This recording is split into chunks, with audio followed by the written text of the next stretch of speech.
শুভ সকাল। অনন্যা রান্নাঘরের রেসিপি নিয়ে চলে এসেছি। আগে বলো কে কেমন আছো? আশা করি সবাই ভালো আছো, সুস্থ আছো। আমিও ভালো আছি। দেখো কড়াই বসিয়ে দিয়েছি, একটু হলুদ দেবো, এর মধ্যে অল্প করে বেগুন দিয়ে দেবো।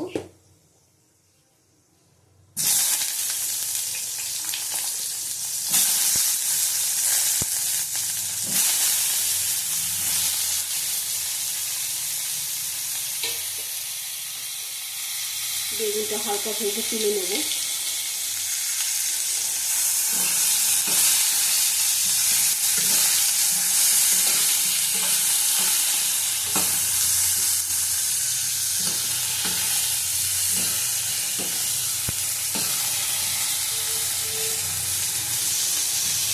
কুচি কুচি বেগুন খুব ভালো লাগে খেতে।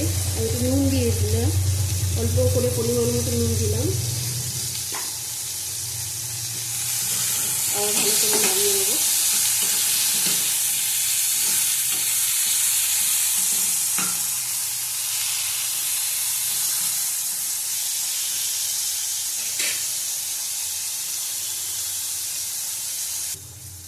দেখো বেগুন তুলে নেব।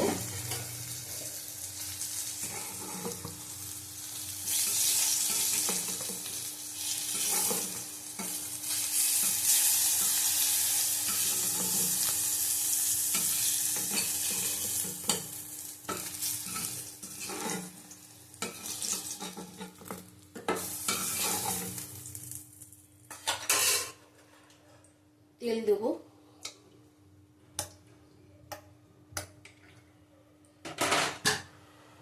আঁচটা কমিয়ে নেব।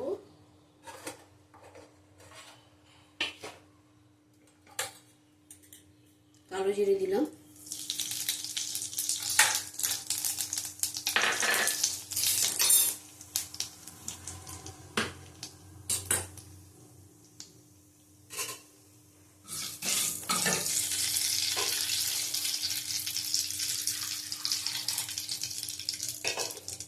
টমেটো দিয়ে দিলাম, কেটে নিয়েছি।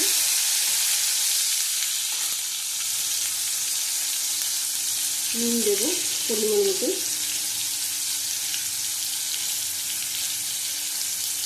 হলুদের গুঁড়ো দিলাম।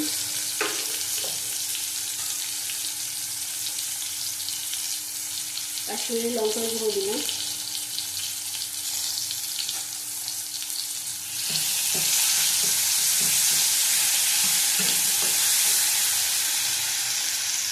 এটা ঢেকে দেবো।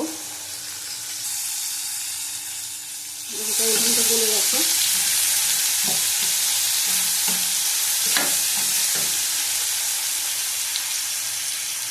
দেবো কাঁচা লঙ্কা 4-5টা কেটে নিয়েছি ভালো করে।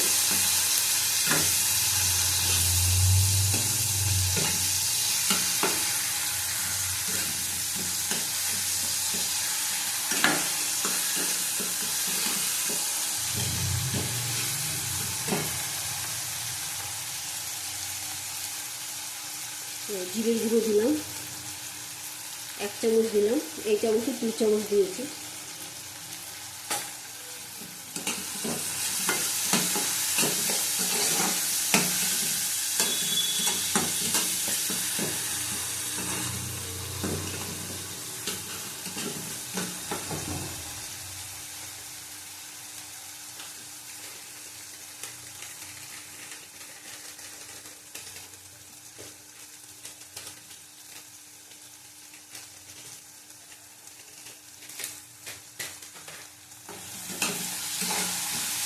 টমেটোটা ভালো করে গলে গেছে।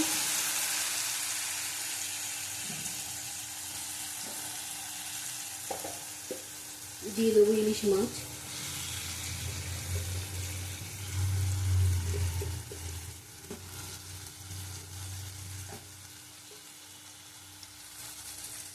ইলিশ মাছ দিলাম।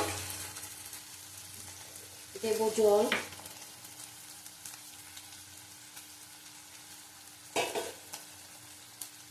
দেখো সর্ষের বাটা আছে এখানে।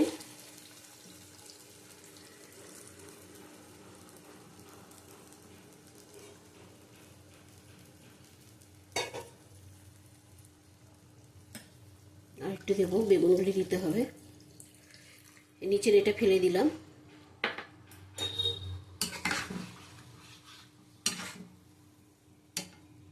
কাঁচা ইলিশ হবে বেগুন দিয়ে। নুনটা দেখে নেবো একটু।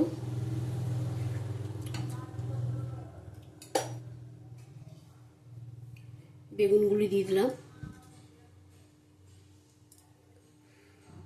কুচি কুচি একদম বেগুন, সরু সরু বেগুন আমার খুব ভালো লাগে।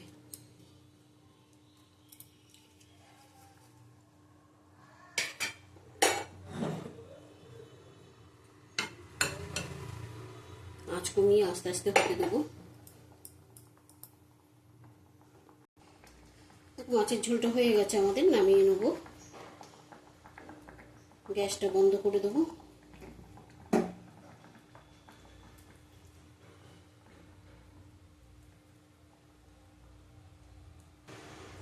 দেখো আমি এর মধ্যে কিন্তু ধনে পাতা এখন দিলাম, তোমাদের দেখানো হলো না। তোমরা ধনে পাতা দেবে, তাহলে ভালো লাগবে। কিন্তু তোমার ইলিশ মাছের মধ্যে ধনে পাতা চলে না, কিন্তু তাও ভালো লাগে, দেখবে ইলিশ মাছের গন্ধটা ঢেকে যায় ধনে পাতা দিলে। আমি একটু দিলাম। মাছ আমাদের সিদ্ধ হয়ে গেছে ভালো মতন, নুনটা একটু দেখে নেবো। তোমরা একবার এইভাবে বেগুন দিয়ে করবে। ইলিশ মাছ তো এমনি বেগুন, সর্ষে, ভাপা সব কিছু দিয়েই হয়। টাটা, আবার কালকে আসবো অনন্যা রান্নাঘরের রেসিপি নিয়ে। তোমরা ভালো থাকো, সুস্থ থাকো।